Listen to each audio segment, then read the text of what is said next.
until this rift over Greenland, Europe and its individual leaders, from Starmer to Macron to Merz to Rutte, the Secretary General of NATO, they have all been right to try to work with Trump and at times be nice to Trump even when he doesn't deserve it.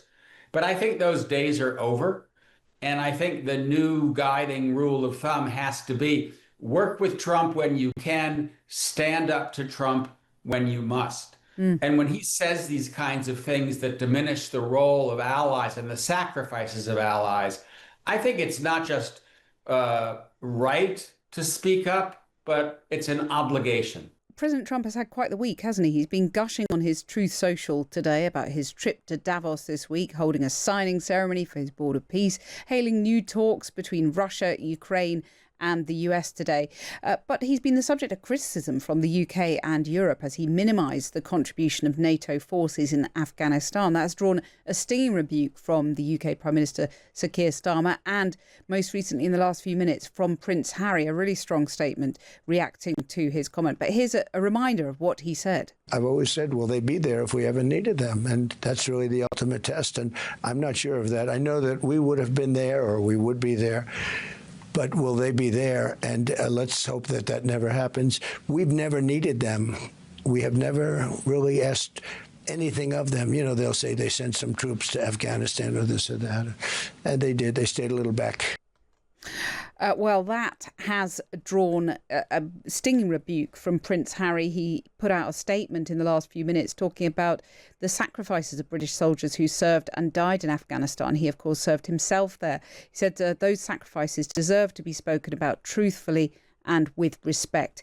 Well, let's hear now from Charles Kupchan, who's Senior Director for the National Security Council under President Obama. Good evening, Charles.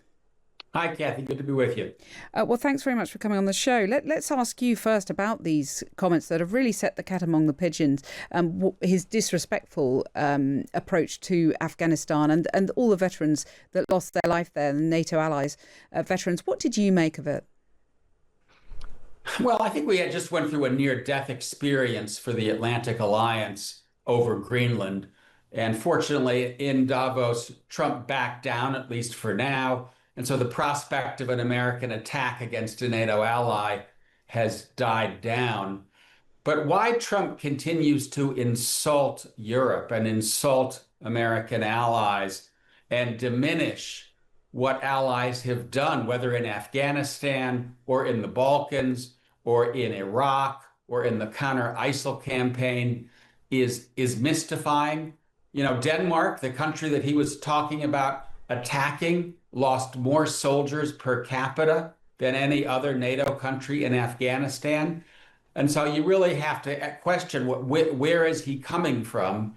And, you know, I guess he's a bit drunk on power. And he's thinking we have all the toys, they don't have any toys, and I'm simply going to boss them around. But it's uniquely destructive of the trust and mutual respect that undergirds alliance. And well, you heard Prince Harry's comments, really very robust.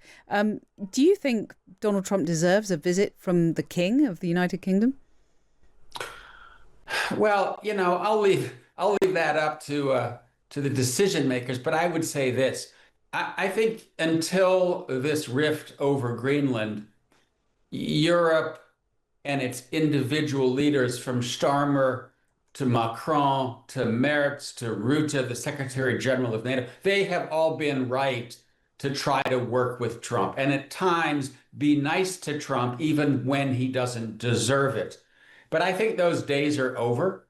And I think the new guiding rule of thumb has to be work with Trump when you can, stand up to Trump when you must. And when he says these kinds of things that diminish the role of allies and the sacrifices of allies, I think it's not just right to speak up, but it's an obligation. And you talked about NATO having experienced what you called a near-death experience.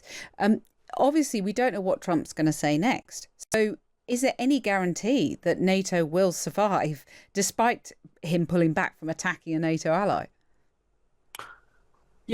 People are sort of pronouncing game over, and these are the waning days of the Atlantic Alliance. I don't see it that way.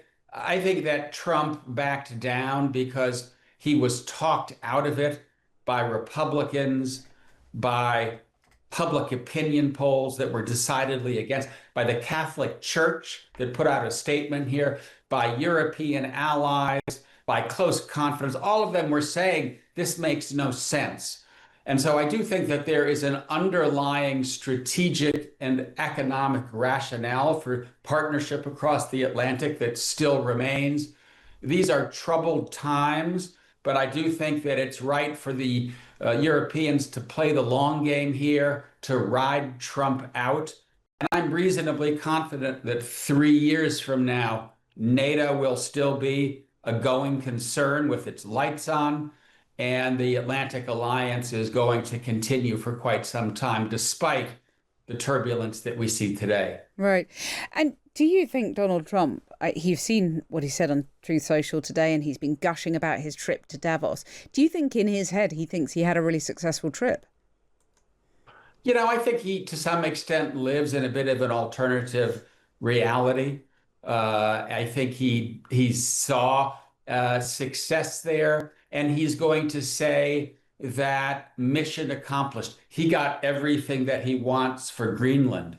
We still don't know the details of the deal, but I'm quite confident that he did not get sovereignty over Greenland. My guess is that there's a work plan for more bases, for more radar, for more ships, and Trump will say, well, that's exactly what I said we needed, is more common effort. And I do think that in some ways what we're seeing here is a Trump who to some extent is facing increasing political vulnerability here at home, who's looking for ways to kind of pound his chest and establish his legacy. And I think in some ways, the effort to get Greenland was about picking up this narrative of manifest destiny, being the president who expanded the United States. Looks like that bubble has burst. Let's hope it's gone away permanently. Charles Kupchan, Senior Director for the National Security Council under President Obama. Thank you very much for joining us. Good to be with you. Bye-bye.